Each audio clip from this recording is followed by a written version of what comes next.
자, 오늘은 하나님의 마음에 합한 생활 11번째 시간, 세례와 성만찬에 대한 말씀 우리 함께 나누고자 합니다. 교회는 이제 성례전이라고 표현하죠. 성례전이라는 그런 예식이 있습니다. 성례전이 뭐예요? 말 그대로 성례, 거룩한 예식이다라는 거죠. 성스러운 예식이 교회 안에 있습니다. 우리 교회에서 해가는 그럼 성례전은 뭐가 있죠? 우리 기독교는 두 가지가 있죠. 세례하고 또 하나 뭐예요? 성찬 두 가지가 있습니다. 근데 원래 전에도 한번 말씀드렸죠. 카톨릭 원래 처음에는 칠성례, 천주교에서는 칠성례라고 그렇게 이제 표현해서 7가지가 있습니다. 그래서 영세가 있죠. 우리가 받는 유아세례랑 비슷한 겁니다. 그다음에 견진 예식이 있습니다. 견진 예식이 어찌 보면 우리가 받는 세례와 좀 비슷한데요. 장성하여서 이제 자신의 믿음을 고백할 때 받는 그런 예식. 늦게 믿은 사람들, 어릴 때부터 부모의 신앙으로 받은 사람들은 영세, 유아 세례를 받지만 나중에 믿는 사람들은 이제 견진 세례 이런 것을 받는 견진 예식을 받는 겁니다.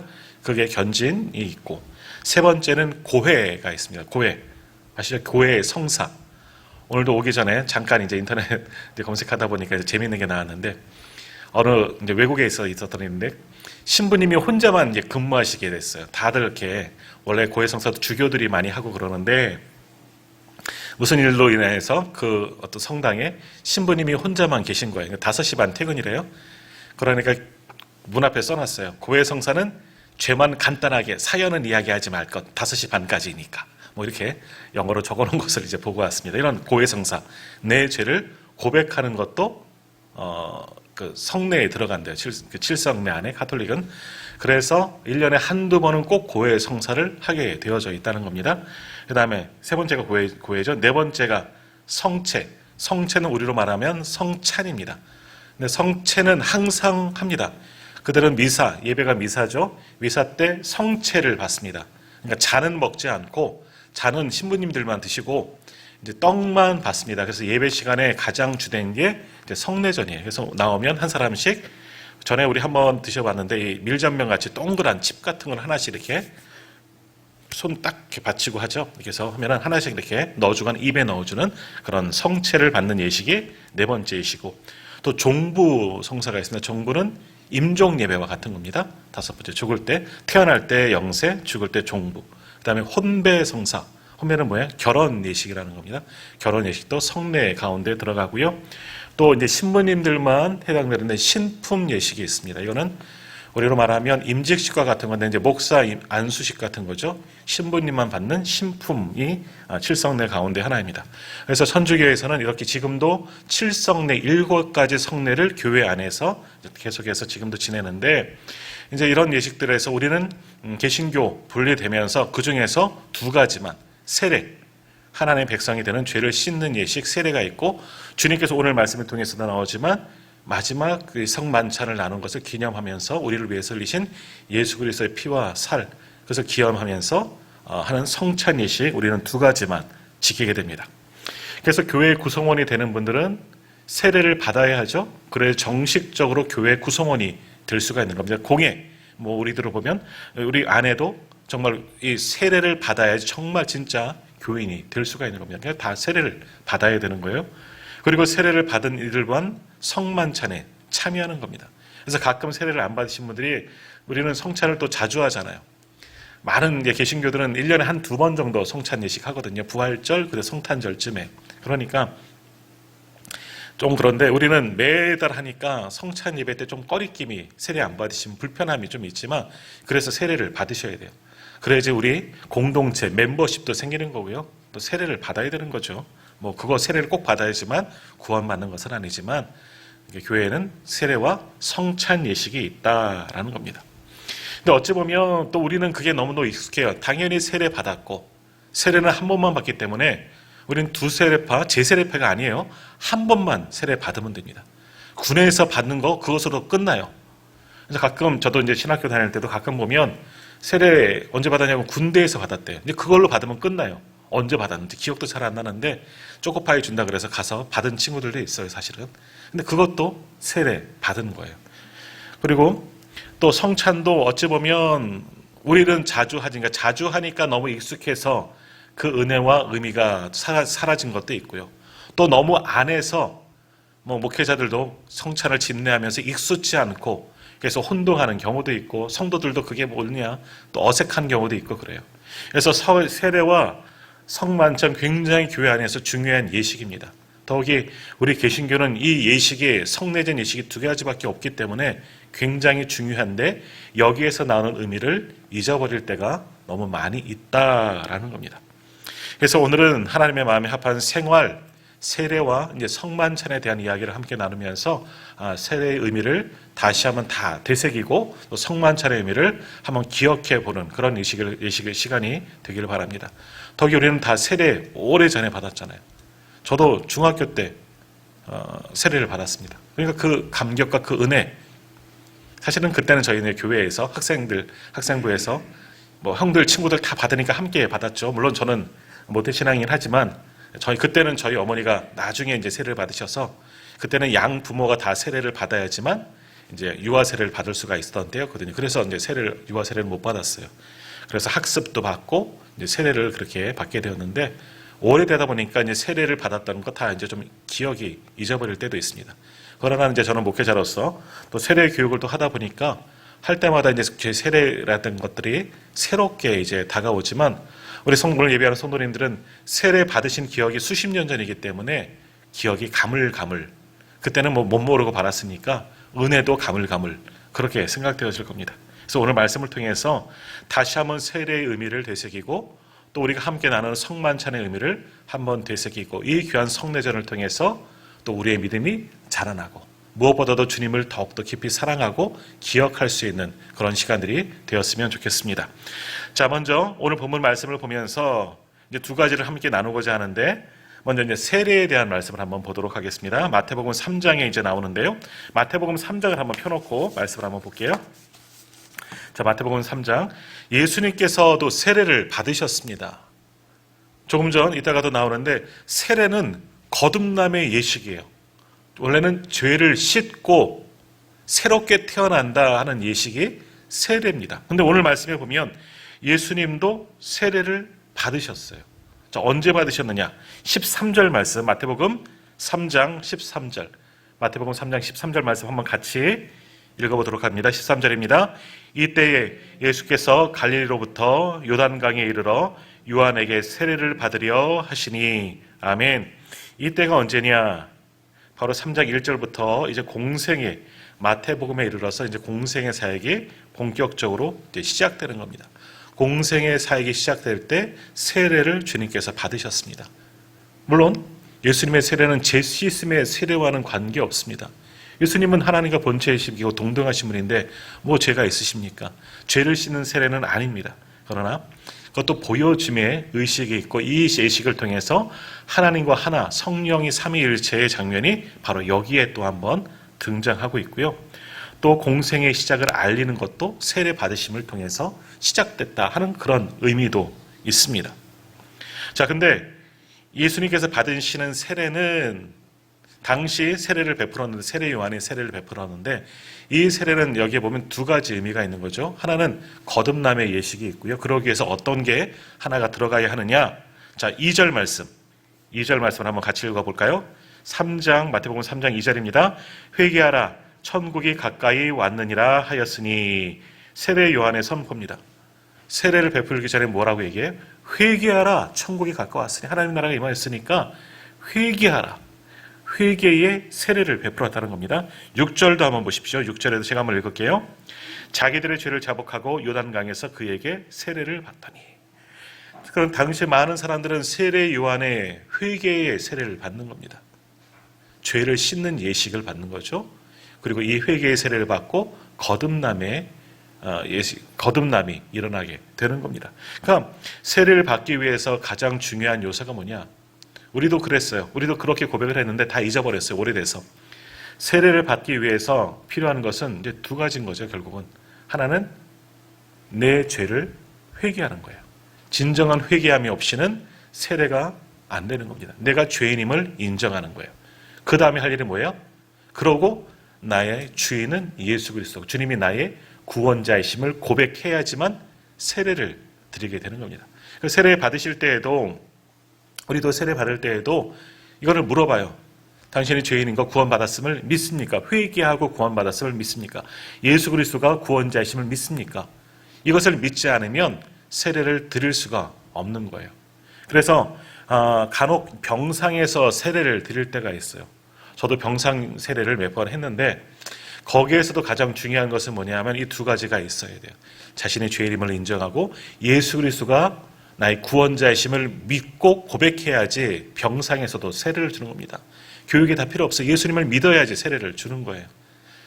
근데 어떤 분들은 정말 의식이 없는 상태에서 거의 눈은 뜨고 있지만 거의 의사소통이 안 돼서 어쩔 수 없이 자녀들이라든지 가족들이 대신 믿음의 고백을 하는 경우도 있지만, 그러나 의사소통을 할 수 있는 경우에는 꼭 물어봐요. 병상에서도 예수 그리스도를 믿습니까? 죄 씻음을 받았습니까? 그래야지 세례를 줄 수 있다는 겁니다. 그러니까 세례는 오늘 본문에도 예수님께 세례를 받으셨지만 회개의 의미가 담겨져 있다라는 겁니다. 예수님은 회개는 아니에요. 하지만 원래 세례는 회개와 거듭남의 의식이 이 안에 포함되어져 있다라는 겁니다. 자, 그러면 성만찬은 또 언제 했느냐? 성만찬, 고린도전서의 말씀을 봐야 되겠죠. 고린도전서 11장 23절에서 26절. 제가 다시 한번 읽도록 하겠습니다. 고린도전서 11장 23절에서 26절까지를 한번 제가 읽을게요. 주 예수께서 잡히시던 밤에 떡을 가져 축사하시고 떼어 이르시되 이것은 너희를 위하여 위하는 내 몸이니 이것을 행하여 나를 기념하라 하시고 식후에 또한 그와 같이 잔을 가지시고 이르시되 이 잔은 내 피로 세운 새 언약이니 이것을 행하여 마실 때마다 나를 기념하라 하셨으니 너희가 이 떡을 먹으며 이 잔을 마실 때마다 주의 죽으심을 그가 오실 때까지 전하는 것이니라. 아멘. 성만찬에 처음 시작된 것은 예수님의 마지막 식탁 자리에서 성만찬을 집례하셨죠. 성만찬은 뭐예요? 주님을 기억하는 예식이에요. 어떤 주님을 기억합니까? 우리를 구원하기 위해서 십자가에서 죽으심. 그래서 맨 마지막 절 26절에 보면 뭐라 그래요? 주의 죽으심을 그가 오실 때까지 전하는 것이니라. 우리를 위해서 주님의 살을 찌기시고 피를 다 쏟아부으시고 죽으신 주님을 기억하는 것이 성만찬에 담겨진 의미입니다. 그러니까 성만찬의 의식은 뭐예요? 구원의 식탁이라는 겁니다. 음식을 나누면서 이건 주님이 우리를 위해서 우리를 살리고자 죽으신 주님을 기억하는 구원의 식탁을 함께 나누는 것이 성만찬의 첫 번째 의미인 겁니다. 그리고 이것을 주님이 오실 때까지, 다시 오실 그때까지 계속해서 성만찬을 함께 나누면서 함께 먹고 마시면서 주님을 기억하는 거예요. 어떤 주님이에요? 나의 구원자, 십자가에서 죽으신 예수님을 기념하기 위해서 행하는 예식이 바로 이 뭡니까? 성찬 예식이다라는 겁니다. 조금 이따 다시 한번 말씀드리겠지만 또 하나의 예식이 있습니다. 이 의미가 있습니다. 성만찬 안에는 또 하나 우리가 자주 말씀을 드렸지만 천국 식탁을 경험하는 겁니다. 누가복음 14장에 보면요, 큰 잔치의 비유가 나옵니다. 왕이, 큰 주인이 잔치를 베풀었어요. 큰 잔치. 누가복음에는 큰 잔치라고 표현하는데 그것은 천국의 잔치를 이야기하는 거예요. 많은 사람들을 초대하는 그런 기사가 나오죠. 하나님은 우리를 큰 잔치, 하나님 나라의 식탁으로 초대하는 겁니다. 그것을 보여주는 것이 이 성찬에 담겨진 두 번째 의미이다라는 겁니다. 우리가 하는 이 천국이 정말 요 작은 떡, 작은 잔 마시겠습니까? 우리가 알지 못하는 정말 하늘나라의 음식을 먹겠지만 같이 나누는 식탁은 뭐예요? 우리는 한 공동체입니다. 한 식탁을 받는 한 가족입니다. 하나님 나라에 우리는 한 가족입니다. 하나님의 백성입니다. 하는 의식이 이 성찬에 담겨진 두 번째 의미가 있다라는 겁니다. 자, 이처럼 예수님도 공생의 사역을 시작하면서 세례를 받으셨고 이를 통해서 하나님께서 기뻐하셨고 또 성령과 하나가 되는 그런 일들이 세례를 통해서 일어났습니다. 또 우리도 세례를 받음을 통해서 우리의 죄를 씻고 예수 그리스도로 거듭나는 이 세례가 우리에게도 필요하게 되는 거죠. 그럼을 통해서 우리도 주님과 하나가 될 수가 있는 겁니다. 그리고 성만찬도 마찬가지입니다. 이 작은 빵과 떡과 잔을 먹고 마심을 통해서 주님의 십자가의 의미를 경험하고 기억하고 또 천국의 식탁을 경험하는 자리가 성만찬. 이 예식을 통해서 우리는 하나입니다. 하나님의 백성입니다. 하는 것을 기념하고 기억하기 위해서 제정한 이 귀한 성례전, 세례와 성찬을 그 주는 의미를 반드시 기억하고 그런 의미를 가지고 감사하는 마음으로 은혜 가운데 이 귀한 예식들을 참여해야 하는 겁니다. 거기 이번 주 6월 첫째 주 성찬 예식이 있습니다. 이번 주 성찬을 받을 때에도 정말 감사와 은혜로 받으십시오. 오늘 특별히 말씀이 세례와 성찬이잖아요. 이번 주 성찬 예식을 받을 때에도 작은 떡과 또 잔을 마실 때에도 주님의 은혜를 기억하고 하나님의 나라의 식탁을 기억하면서 귀한 예식에 함께 참여하는 우리 성도님들 다 되시기를 바랍니다. 자, 이제 조금만 더 깊이 이 말씀을 한번 살펴볼 텐데 다시 한번 이제 세례에 대한 이야기를 한번 더 이제 하도록 하겠습니다. 자, 세례의 의미 몇 가지가 있습니다. 세례의 의미가 몇 가지가 있는데 첫 번째는 조금 전 말씀드린 것처럼 죄를 씻는 예식이 세례입니다. 그러니까 가장 기본적으로 세례는 어떻게 받아요? 우리 장로교에서는 이제 목회자가 물을 집어서 그 세례를 받는 분 머리에다가 이렇게 안수를 하죠. 뭐 성부, 성자, 성령에서 3번 뭐 하긴 하는데 정해진 사실은 틀은 없는 겁니다. 전에도 한번 말씀드렸나요? 저희가 이제 학교 다니면서 이제 예배학 시간에 이제 성례전에 대한 것들을 배울 때 교수님이 이제 질문하신 거예요. 자, 물은 얼만큼 부어야 합니까? 라가 질문이었습니다. 세례식을 베풀 때 물은 얼만큼 이렇게 얹고 안수해야 하느냐? 우리 장로교는 침례교랑 다르게 뭐 성결교도 그럼 잘 모르겠네요. 침례교 같은 경우는 물속에 완전히 잠기게 됩니다. 그래서 예배당 안에 그런 심내조가 있고요. 아니면 목욕탕 같은 곳에서 하는 경우도 있습니다. 하지만 우리는 그렇게 몸을 다 적시지 않기 때문에 물을 사용하는데 물을 머리에다 안수하는데 물을 얼만큼 부어야 될 것 같아요? 답은 많이 붓는 게 좋다는 겁니다. 원래 세례의 의미가 뭐예요? 오늘 본문에도 말씀해 보면 예수님이 어디서 세례를 받으셨어요? 요단강. 흐르는 물에서 원래 세례를 받는 거예요. 흐르는 물에서. 고여있는 물이 아니라 원래는 흐르는 물에서 할 수가 없으니까 우리가 그렇게 기념하느라 예식을 하는데 물은 많이 붓는 게 좋다. 그래서 어떤 분들은 머리 세례 받는다고 머리도 예쁘게 했는데 목사님 머리에 물 많이 묻혔다고 막 이렇게 좀 짜증이 나신 분도 있건 간혹 있어요. 근데 물이 성령이에요. 그리고 물이 주는 의미는 성령이기 때문에 많이 붓는 게 좋다 하는 겁니다. 근데 물은 어떤 의미가 있습니까? 우리 집에 들어가면 제일 먼저 하시는 게 뭐예요?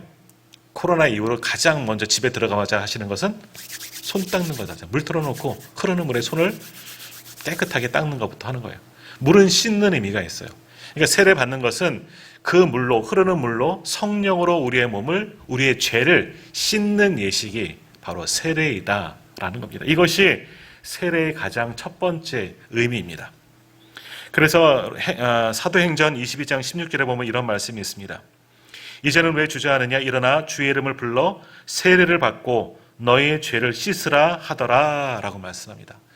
세례를 받고 주의 이름을 부르고 주님이 나의 구주이심을 믿고 고백하고 세례를 받고 죄 씻음을 받으라 라는 말씀이 있어요. 세례의 첫 번째 담겨진 의식은 내 죄를 씻는 의식, 거룩한 물, 성령으로 우리를 깨끗하게 씻는 것이 세례에 담겨진 첫 번째 의미이다라는 겁니다. 자, 두 번째 의미는 뭐냐? 죽음의 의미가 있습니다. 그리스도와 함께 죽는다 하는 것이 세례에 담겨진 의미입니다. 자, 조금 전 말씀드린 것처럼 원래 세례는 어떻게 하는 거예요? 물속에 집어넣는 거예요. 완전히 머리까지.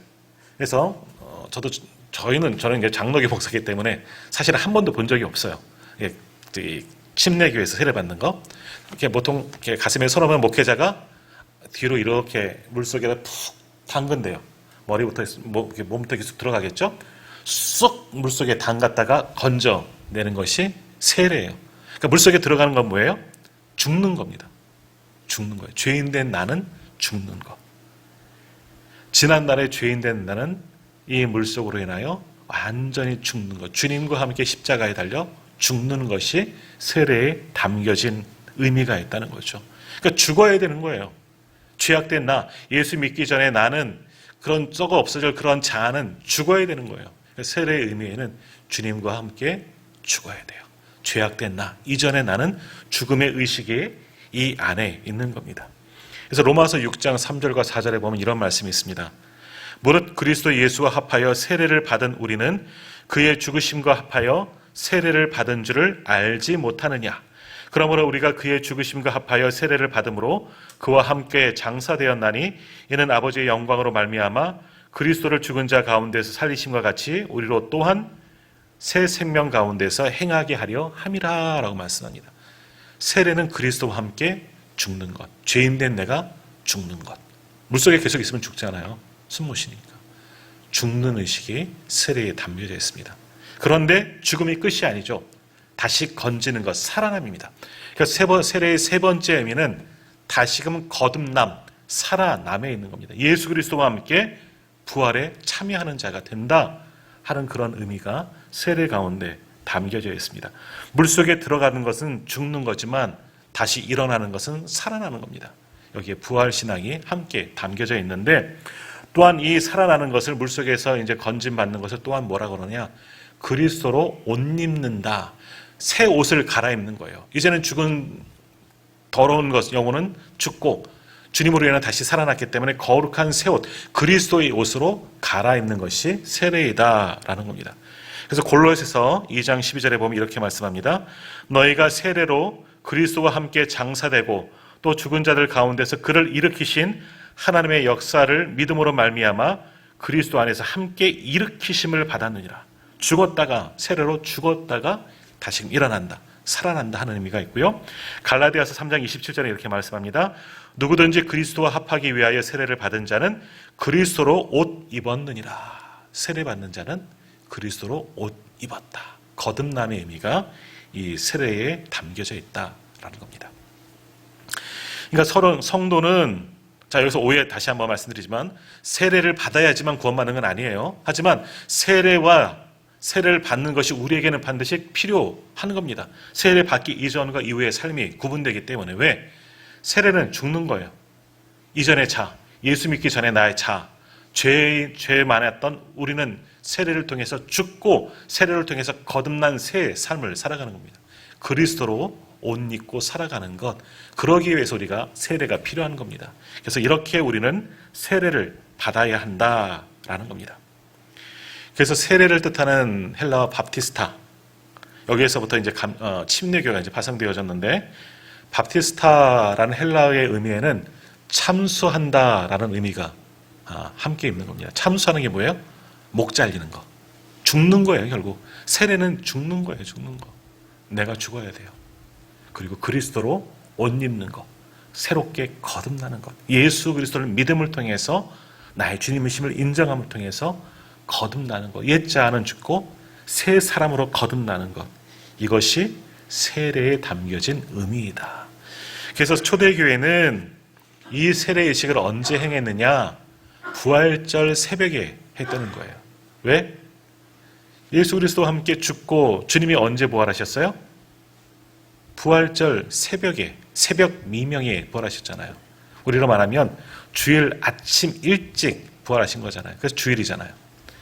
그래서 부활절 새벽에 세례 예식을 초대교회에서는 그렇게 행했다는 겁니다. 우리는 그렇게 하지는 않지만 이제 우리가 세례를 받으면서 우리는 다시는 이제 세례 받지는 않지만 세례 예식을 하는 것을 보면서 이제 세례를 통해서 내 죄가 씻겨지고 죄인이었던 내 자아는 죽고 예수 그리스도로 다시금 살아나고 거듭나고 그리스도로 옷 입은 새 사람이 되었구나. 이것이 세례에 담긴 의미구나. 다시 한번 깨닫고 이제는 우리는 그리스도로 새 옷을 입었어요. 거듭난 성도가 되었어요. 이제는 다시금 세례를 받지 않지만 다시금 옛자아로 돌아가면 안 되는 거예요. 이제는 다시 죄인된 모습으로 돌아가서는 안 된다는 겁니다. 그러므로 오늘 세례의 의미를 다시 한번 깊이 생각하면서 나는 거듭난 사람입니다. 예수 그리스도로 거듭난 사람입니다. 이것을 기억하고 참된 성도로 살아갈 수 있기를 소망합니다. 자, 두 번째, 성만찬의 의미에 대해서 한번 생각해 보겠습니다. 오늘 고린도전서 11장에도 나오지만 성만찬은 주님을 기념하는 의식이에요. 첫 번째 의미는 주님을 기억하는 의식이 성만찬이다. 어떠한 주님을 기억하는 거예요? 주님의 고난, 십자가의 고난을 기억하는 거죠.